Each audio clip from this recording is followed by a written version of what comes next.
Asante kwa kusalia nasi. Karibu tujadili kuhusiana na ini, ikiwa ni mwezi wa uelewa kuhusu afya yako ya ini, na tutatazamia hasa magonjwa ambayo yanashambulia ini, lakini kufahamu kwa kina na kile ambacho madaktari na wataalamu wanashauri ufanye ili kulinda ini lako, na kufahamu pia kazi za ini na ni mambo gani ambayo yanaweza yakahatarisha afya ya ini lako. Kuzungumza yote haya tunaye hapa Dr. Swaleh Kazi Pazi, Kitabu Pazi, ambaye ni mtaalam wa magonjwa ya ini. Karibu sana. Asante sana. Karibu sana daktari. Asante sana. Na kwa kuwa umefika, tunaamini maini yetu yatakuwa salama na yatapona. Kwa wale ambao bado yako vizuri, basi tutakumbushana kuendelea kuyalinda, lakini kwa wale ambao wameachoma choma kidogo, tutajua nini cha kufanya. Sawa kabisa. Lakini pia Hilda, ni fursa kwa watazamaji kama wana swali kwa daktari. Ndio. Wanaweza wakatumia namba yetu ya simu 0763809770, lakini unaweza kutupigia hapa live ukauliza chochote kuhusiana na ini. Na kwa kwanza tujue ini kazi yake nini hasa katika mwili wa binadamu? Asante sana ndugu mtangazaji. Ini linafanya kazi nyingi sana, na kazi zake wanasema utafiti bado zinaendelea kuzigundua zaidi, baki zipo kazi zaidi ya 500 ambazo ini inafanya. Ila kuna kazi ambazo zinafahamika kwa watu wengi ambazo ni muhimu pia kwa kweli. Kazi ya kwanza kubwa kabisa ni kufubaza sumu ambazo kwenye mwili wa wanadamu zinaingia kwa njia ya vyakula, kwa njia ya kuzila mdomoni. Kwa hiyo ini zinafanya zile sumu zisiwe sumu na hatimaye ziweze kutoka katika mwili wa binadamu. Yes, lakini pia ini linazalisha protini, na protini ni katika vitu muhimu sana kwa mwili wa binadamu ili mwili wako uweze kupata kinga, uweze kufanya mambo mbalimbali. Ni protini ndio ambayo inachangia sana. Yes. Kwa hiyo manake ini pia linahusika na masuala ya kinga ya mwili. Yes, kwa sababu inazalisha protini ambazo baadaye zinatengeneza vitu vinavyozalisha uwezo wa kinga kujikinga, uwezo wa mwili kujikinga na maradhi. Sasa daktari, umezungumzia kuhusiana na kupambana na sumu inayoingia mwilini. Ukiachana na mtu kupewa sumu, yani kunywa sumu, yani labda kupewa sumu ya panya, sumu inawezaje kuingia mwilini? Sumu inaweza kuingia kwa njia ya vyakula pia. Unakula chakula ambacho kina sumu, unaweza kula sumu nyingine ya kawaida, lakini unaweza kula pia dawa pia ni sumu vile vile. Kwa hiyo tukisema mtu amepata food poisoning, inaingia. Food poisoning sasa ni kitu tofauti kidogo. Food poisoning inawezekana hata ukala tu chakula ukapata bakteria ikawa ni food poison, lakini kwa maana ya toxin, nazungumzia zile toxin ambazo ni sumu ambazo unazipata kwa njia ya kemikali, kwa njia ya nini, ini ndio inazichakata na kuzifanya zisilete madhara katika mwili wako na hatimaye ziweze kutoka. Okay. Sasa daktari, kuna unazungumzia hapo kuhusiana na namna ambavyo sumu inaweza kuingia mwilini. Ukasema inaweza kuingia kwa namna ya chakula. Kivipi, inakuwaje? Kwa mfano umekula chakula ambacho umewekewa pengine kitu katika chakula hicho, ndio ambacho si cha kawaida katika mwili wako, na ukakila mdomoni, maana kitakwenda katika tumbo, kitakwenda katika mfumo wa ini, na ini itakichakata ile sumu iweze isikudhuru wewe mwili wako. Maana ni kwamba kwa kufanya hivyo ini lenyewe pia linakuwa katika hatari ya kudhurika. Lakini kwa sababu ndio kazi yake, na kiwango cha sumu kama kikuwa cha kuweza kuwa himilivu, basi itatoka na ini itabaki kuwa salama. Hata kama likidhurika baadaye litajirisha katika hali ya kawaida. Basi mambo yanakuwa yameisha. Na ukiachana vyakula, vitu gani ambavyo unaweza vikaingiza sumu? Umezungumzia vyakula na dawa hizi tunazotumia za hospitali, sio? Vitu gani vingine vinaweza sumu zinaingia katika njia hizo, njia ya chakula au njia ya madawa, au wakati mwingine hata ukichomwa sindano. Zote hizo ni katika sumu zenye zikaingia katika mwili wa binadamu. Kuna watu wanahusisha sana unywaji ama utumiaji wa vilevi pamoja na sigara. Ina mchango kiasi gani katika kuingiza kiwango kikubwa cha sumu mwilini? Sasa hizo ni sababu zingine za kuleta madhara kwenye ini. Na zinakuwa sio sumu bali ni vyanzo vingine vya kudhuru ini. Kwa mfano pombe. Matumizi ya pombe manake ni kwamba yanaleta moja kwa moja athari kwenye ini. Inakwenda inaharibu zile cell membranes za kwenye ini, ambazo hizo hepatocyte tunaziita zinakuwa zenyewe pia zinadhurika na hatimaye ini kushindwa kufanya kazi vizuri. Hata unywaji wa pombe na wenyewe inakuwa sio sumu zile zingine kama toxin tunazozungumza, lakini ipo kwenye kundi lingine la alcohol. Okay. Alcohol kwa maana ya pombe pia inaweza ikaenda ikadhuru ini. Sasa kumekuwa na mjadala kuhusu unajua kwenye jamii tunayoishi kuna mitazamo tofauti na lazima tuweze kuiaccommodate yote. Kuhusu matumizi ya vilevi. Kuna ambao baadhi ya wataalamu wanapendekeza kiwango, kuna ambao wanasema bana ni vizuri mtu akiweza asitumie kabisa ili aweze kuwa salama. Lakini kwa sababu kuna ambao wameweza kutokutumia kabisa, lakini kuna ambao yani kama imeshindikana, ila sasa wanapewa ushauri kuhusiana na kiwango ambacho wanaweza wakakitumia. Hapo unalipi la kusema? Kiukweli ni kwamba hakuna pombe kiasi cha pombe ni salama. Kwa sababu tafiti zimeonyesha kwamba mtu anaweza akatumia pombe kidogo pia akadhurika ini lake. Okay. Yes. Japokuwa kiutaalamu inasema ya kwamba matumizi ya pombe yanayozidi gramu 60 mpaka 100 kwa siku Okay. Yanaweza akapelekea kwa muda wa miaka 10 yakapelekea kupata madhara ya ini. Lakini pia kuna tafiti zimeonyesha kwamba kuna watu wanatumia pombe kidogo ndani ya muda mfupi na ini lake linapata madhara. Kwa hiyo tunasema ya kwamba hakuna kiwango cha pombe ambacho ni salama na hakuna muda wa kutumia pombe ambao ni salama. Cha muhimu ni tahadhari, kujiepusha na hivyo vitu. Kwa hiyo watu ambao wanajiepusha na matumizi ya pombe wanakuwa salama zaidi kuliko mtu anayetumia. Maana kuna mtu mwingine anaweza akasema mimi bana mimi nakunywa tu occasionally natumia. Ni kweli. Bana labda nikienda kwenye harusi labda kwa mwezi mara moja. Ni kweli. And so. Ni kweli. Kwa kweli hatuna muda au kiwango cha pombe ambacho ni salama. Ambacho unaweza kumwambia mtu kunywa kiasi hiki cha pombe itakuwa salama ini lako. Hatuna huo ushahidi. Bali tuna ushahidi wa watu ambao wanadhurika kwa pombe wa makundi yote hayo ambayo nimeyazungumza. Kwa upande wa dalili, unafahamu vipi kama ini sasa limepata athari? Kwa upande wa dalili kuna changamoto kidogo kwa sababu mpaka uanze kupata dalili za matatizo ya ini, maana shida ya tatizo lako imekuwa kubwa. Kwa watu wengi sana wanaishi na tatizo la ini bila kuwa na dalili. Ila akishapata dalili maana tatizo lake limepiga hatua nyingine. Na dalili kubwa kabisa ambayo watu wanaweza wakaigundua kwamba mimi nina tatizo ya ini au nina changamoto ya ini, kwanza ukiona macho yako yanabadilika rangi, yanakuwa pengine ya njano. Na wakati mwingine tumbo lako unahisi linapata maumivu, lakini unaweza kupata kauvimbe fulani hivi katika tumbo lako. Ukijipapasa unajihisi mimi tumbo langu mbona lina uvimbe eneo fulani huku juu kulia juu huku. Huo uvimbe haukuwepo hapo kabla. Sasa ukishaona dalili kama hizi na mwenyewe ukajihisi na macho yako yanakuwa ya njano, japokuwa kuwa njano macho kuna sababu nyingi. Lakini kwa mtu mwenye shida ya ini anapokuwa na macho ya njano, hii ni dalili muhimu sana katika shida ya ini. Lakini kubwa zaidi ni kuchoka. Mwili unachoka sana. Hapo kwenye uvimbe mimi na mimi nilipapasa ili naona hamna kitu. Hiyo kujipapasa ni mojawapo, lakini pia daktari lazima kuangalie ajiridhishe kama kweli wewe hapa uko salama. Na hapo umegusia kuhusiana na macho kuwa njano. Na kuna kitu kinaitwa jaundice. Jaundice. Kama mwili sasa ndio unakuwa njano au hii inakuaje? Mara nyingi tuseme hiyo njano yenyewe pia ina sababu. Kwa sababu kwenye mwili wa binadamu kuna red blood cells, chembe hai nyekundu. Ambazo zenyewe katika mwili zinaishi siku 120. Zinakuwa zinatoweka. Katika ule mchakato wa kutoweka zile red blood cells unatoa vitu ambavyo vitapelekea wewe kuwa njano. Maana yake ni kwamba ini ina jukumu hakikisha kwamba zile pigment za bilirubin ambazo zipo katika mwili wako inatakiwa ndio izichakate iweze kuzitoa vizuri katika hali ya usalama. Sasa hiyo kazi inafanywa na ini ambazo kimsingi ni za njano. Kwa sasa ini likishindwa kufanya kazi yake vizuri, maana zile chembe hai za kwenye ini zimepata madhara, haiwezi kufanya kazi ya mchakato wa zile kuzitoa vizuri, hatimaye mtu anakuwa njano.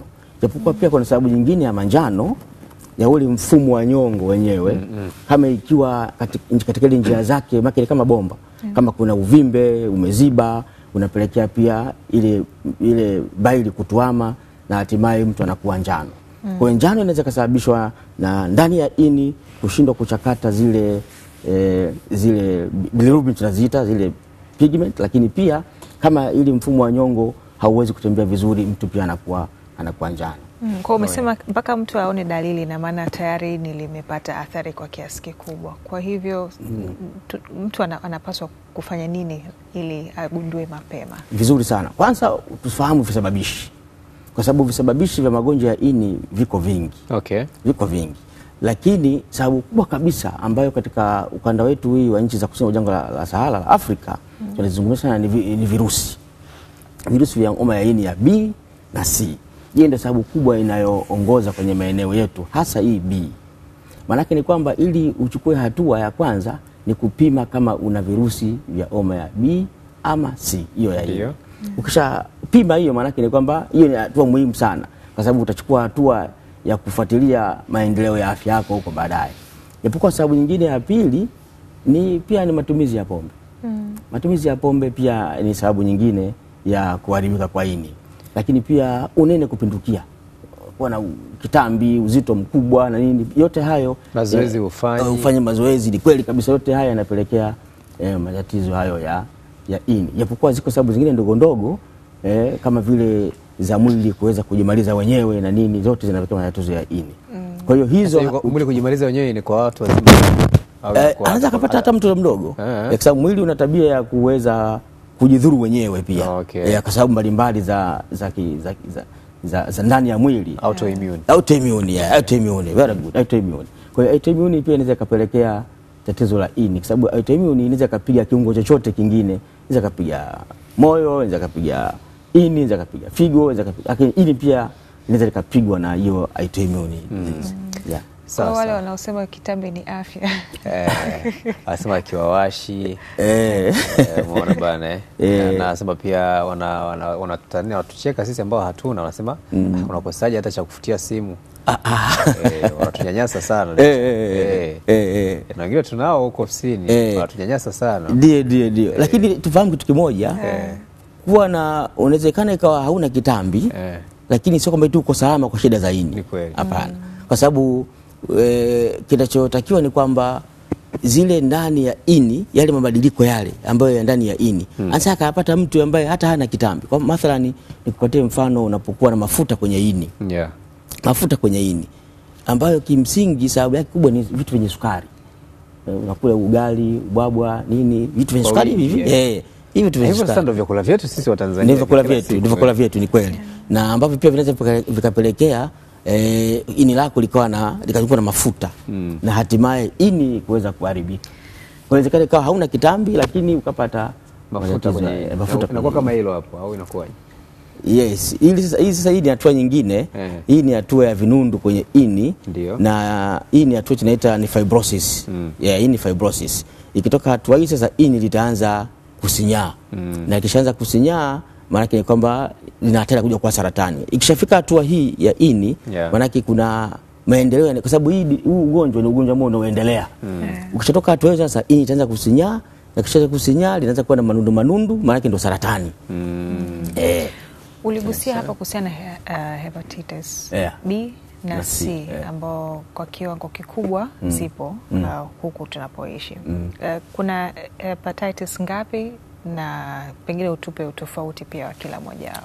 Hepatitis zipo kama 4 hivi 5, lakini hizi zingine kwa mazingira yetu hazina umuhimu sana. Hasa kubwa sana ambacho tunazungumzia sisi ambazo zinapelekea saratani ya ini ni B na C. Lakini hii ya B hii, hepatitis B yenyewe huwa hainaga tiba. Kwa sababu wale virus wa hepatitis B wana tabia ya kubadilika. Kwa mpaka sasa haijagundulika dawa ya kuweza kupambana nao virus. Japokuwa yenyewe uzuri wake ni kwamba inayo chanjo. Manake kama ukipima ukaonekana hauna hepatitis B, basi unaweza ukapata chanjo. Hii ya C hii ambayo pia yenyewe inapelekea saratani ya ini, hii yenyewe inayo tiba lakini haina chanjo. Sasa zote hizi B na C zinafanana njia za maambukizi, lakini zinatofautiana kwenye ukubwa wa tatizo. Manake tatizo kubwa sana lipo kwenye B, ndio watu wengi sana wanaathirika na B, na kundi kubwa zaidi ambalo B inawapata ni wale ambao wanaozaliwa na wamama ambao wenye virusi hivi. Maana yake njia kubwa maambukizi ya kwa mama kwenda kwa mtoto. Okay. Wakati akiwa tumboni au wakati akizaliwa au wakati wa kunyonyeshwa. Na ni kweli kwamba virusi vya homa ya ini vinaweza vikaambukizwa kwa njia ya kujamiana? Ni kweli. Hiyo ni njia ya pili ya maambukizi. Yaani ya B, lakini ya B. Ambapo B sasa ndio mbaya zaidi, sio? Zote ni mbaya, japokuwa B ndio inaathiri watu wengi zaidi. Inaathiri watu wengi zaidi. Yes, zote ni mbaya. Inaathiri watu wengi. Kwa hiyo hiyo njia ya pili ya kujamiana pia unaweza ukapata B.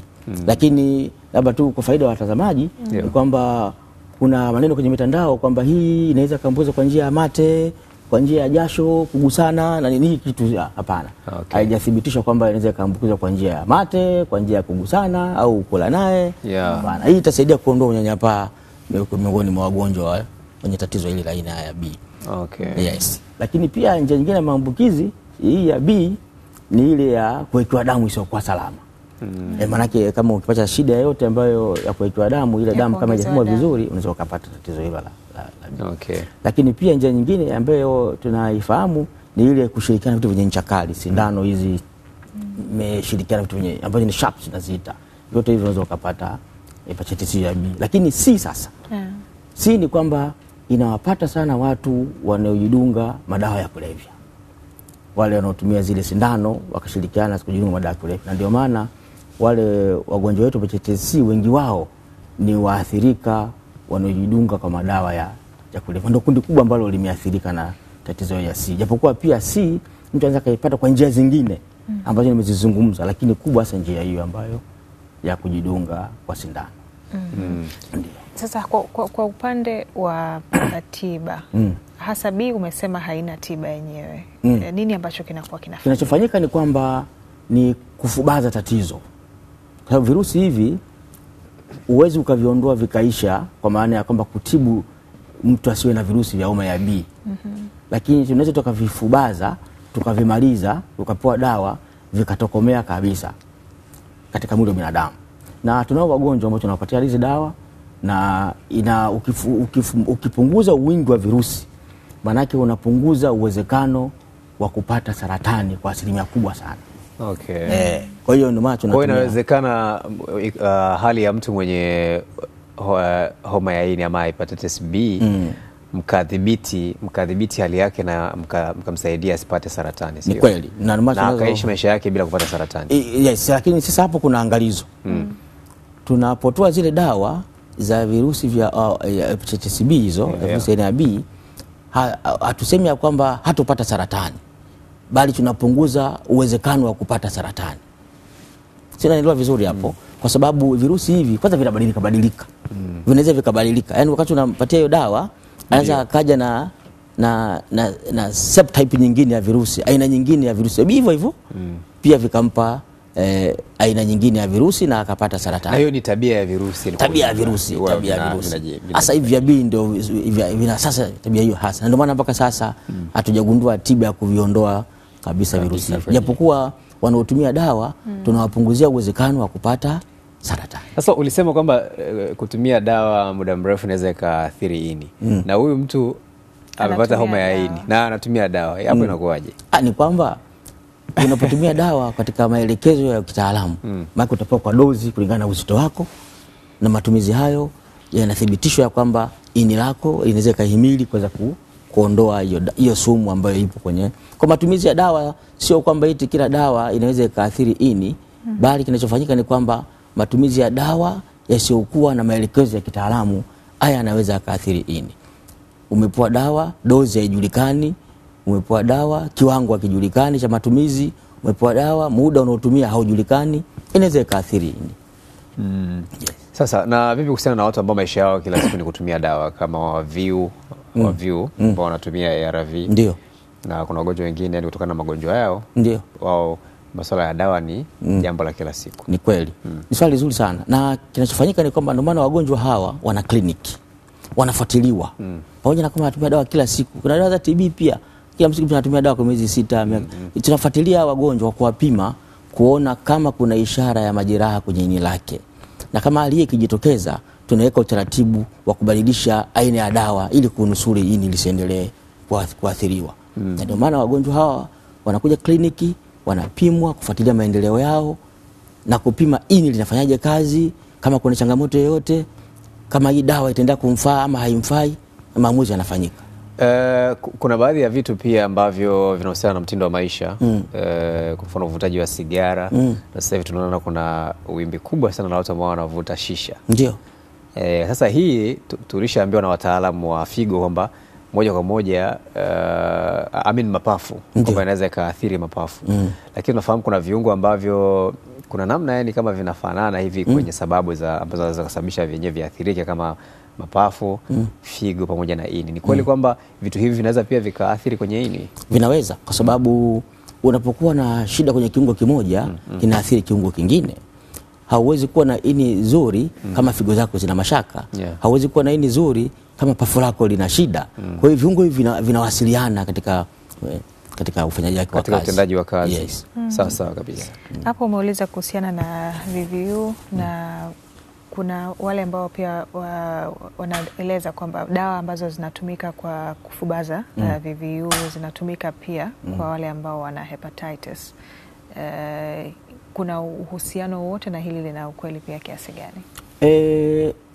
Nakushukuru kwa swali lako mtangazaji. Ni kwamba katika dawa za kutibu virusi vya HIV iko dawa moja, sababu mtu anatumia virusi vya HIV anatumia dawa nyingi, dawa kuanzia 3 na kuendelea wakati mwingine. Sisi katika kutibu virusi vya homa ya ini tunatumia dawa moja katika zile za kutibu HIV. Maana yake ni kwamba ile dawa ndio inayotibu virusi vya homa ya ini ya B. Kwa hiyo unaweza ukaita ni ARV kwa sababu ARV ni dawa inayotibu virusi, si lazima iwe virusi vya homa ya ini tu au vya HIV.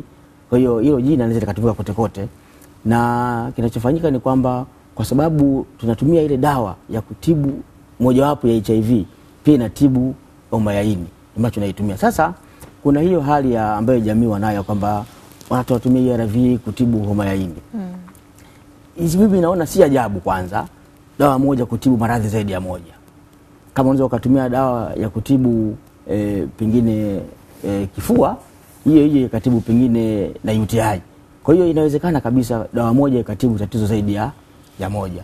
Kwa hiyo mtu anaweza akatumia ARV na pia akatibu ARV kwa shida zingine. Mtu anaweza akatumia dawa ya kifua kikuu sio kwa kutibu kifua kikuu, bali anatibu shida nyingine. Kwa hiyo matumizi ya dawa haiwezi kuleta unyanyapaa kwa mtu kwa sababu wanatumia dawa fulani. Sasa hapo kwenye dawa daktari, hapo kwenye ARV kwa mfano kumekuwa na baadhi ya watu wamefanya reporting hasa sisi kwenye vyombo vya habari. Kuna baadhi ya wafugaji wasio waaminifu wanatumia ARV kunenepeshea mifugo. Ndio. Maana ni kwamba sasa walaji wanajikuta wanakula zile ARV bila wao kujua. Inaweza ikawaathiri vyovyote kiafya hasa inapohusika swala la ini. Ni kwamba kama nilivyosema awali, hii ndo kazi ya ini. Kama utakula chakula ambacho hakipo salama, mwili kile chakula inakichakata na kukifanya kuwa salama kwenye mwili wako. Kwa hata kama ulikula sumu aidha kwenye dawa au kwenye chakula, ini itasimama pale kufanya hiyo kazi yake. Kwa hiyo kiutaalamu ni kwamba mtu anayetumia chakula ambacho pengine kina dawa yote, sio tu dawa ya ARV, dawa yote nyingine, makemikozi yote mengine mengi tu, tunakula michicha kumwagilia, madawa yako mengi tunatumia, lakini bado ini letu linafanya kazi ya kuweza kufanya hivi vyakula viwe salama na hatimaye maisha yaendelee. Yes. Tuna baadhi ya maswali hapa. Anasema anaitwa Thomas kutoka Mbezi, Majengo, Korogwe. Naomba kuuliza daktari, kwenye mitandao tunaona posta kuondoa sumu mwilini katika ini, figo na mwili mzima. Je, kuna usahihi na hazina madhara kufuata? Kitu ambacho napenda watazamaji wetu wakielewe ni kwamba kwenye mitandao kuna matangazo mengi sana ambayo yana mlengo wa kibiashara pia. Lakini ni kweli ziko vitu ambavyo unaweza kuvitumia vikasaidia kuweza kufanya ini lako liendelee kuwa salama. Sasa kwa sababu ya maslahi ya kibiashara, huwa hatushauri wateja wetu wajikite kwenye vitu ambavyo havina ushahidi kwenye matumizi yake. Bali tunawasisitiza ya kwamba watumie miongozo ya kitaalamu kwenye kupata matibabu na ushauri sahihi wa afya za ini. Mathalani ukiangalia kwa upande wa ini ukiliangalia afya yake zaidi ipo kwenye vyakula. Vyakula vya kila siku tunavyokula, hata madhara yake yatasababishwa na vyakula tunavyokula. Maana yake ni kwamba mtindo wetu wa maisha na maisha tunavyokula, tunavyokunywa yanaweza akatafsiri usalama wa ini letu. Kwa hiyo kama utapewa supplement yoyote ambayo ndani yake pengine ina vitamins, ina hizo minerals, madini na vitu gani, ambavyo vitu hivi vinapatikana kwenye vyakula vya kila siku ambavyo tunakula. Ukila mchicha, ukila tembele, ukila tikiti, ukila parachichi, vyote hivyo unaweza kuvipata kwa ajili ya kuimarisha afya yako ya ini. Naam. Swali lingine ni kuhusu kahawa, ina sumu ya kuleta madhara kwenye ini? Kahawa, caffeine, manake caffeine. Yeah. Yes, caffeine ukihinywa katika kiwango ambacho ni salama, haina shida. Manake ini inaweza ikaliondoa bila shida. Ukizidisha kiwango, maana kuna hatari ya kuweza pia kusababisha matatizo. Mara nyingi hizi caffeine huwa zina tabia ya kupandisha pia na pressure na kila kitu kingine. Kwa hiyo kuliko viungo ambavyo vinaweza vikaathirika. Kwa pressure ikipanda na pia ini halitabaki kuwa salama. Na kiwango ni kipi cha kunywa caffeine?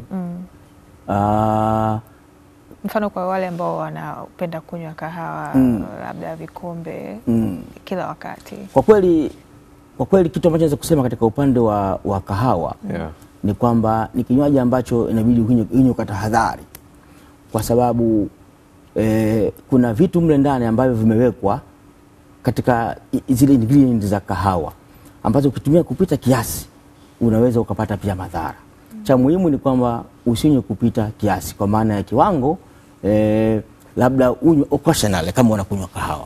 Unywe occasionally, usinywe mara kwa mara.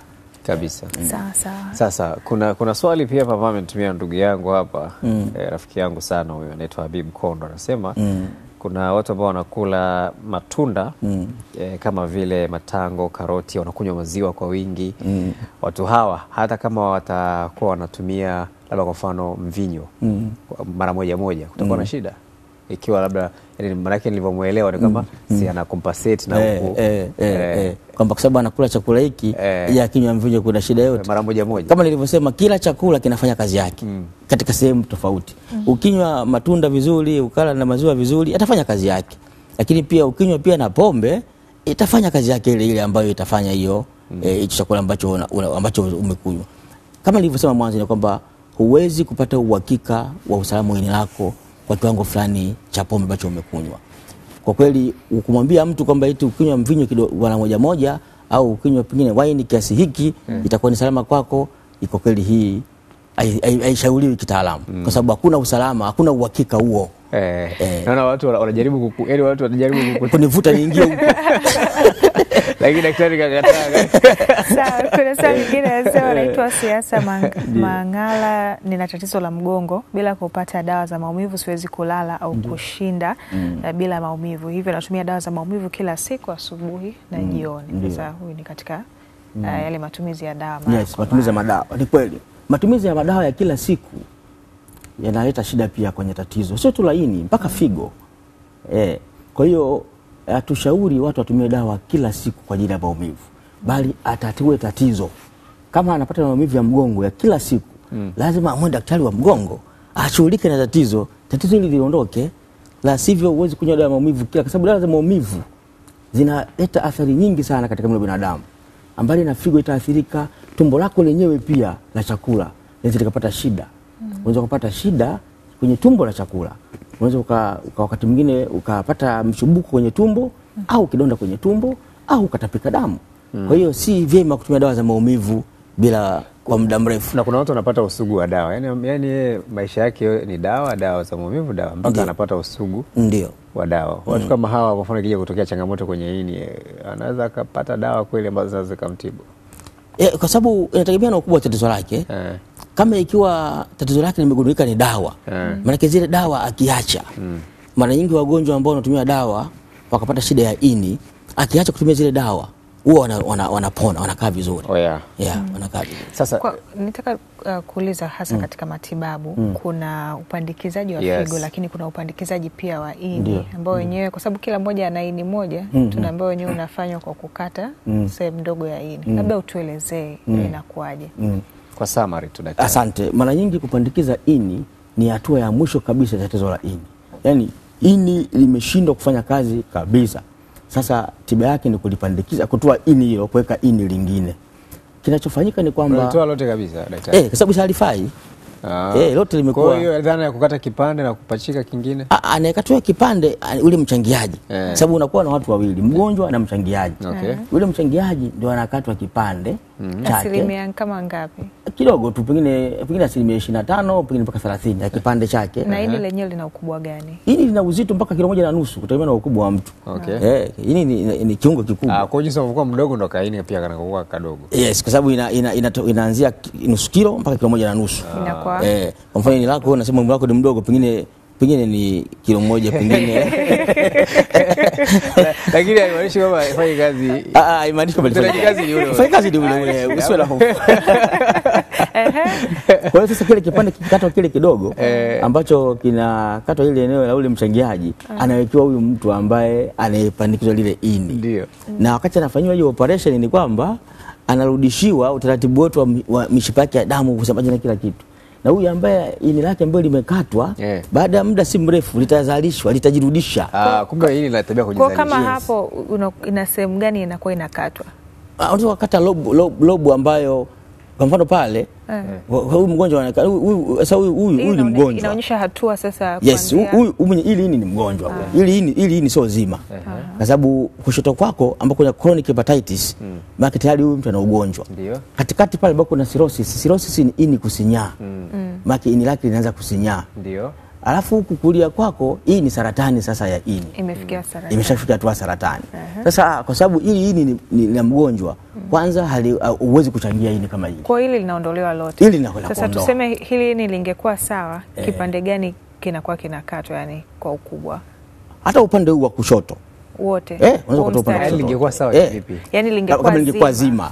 Kama lingekuwa ni zima maana yake. Sasa kama ni zima la sasa huyu kama ingekuwa zima anachangia kiasi gani? Atakujua mchangiaji. Atakujua portion ya nini ambayo inachangia. Kwa hiyo ile sehemu ambayo inatolewa kwa yule mtu ambaye alichangia, baada ya muda si mrefu sana, ini ni kiungo cha ajabu ambacho inajizalisha. Yaani linakuwa tena.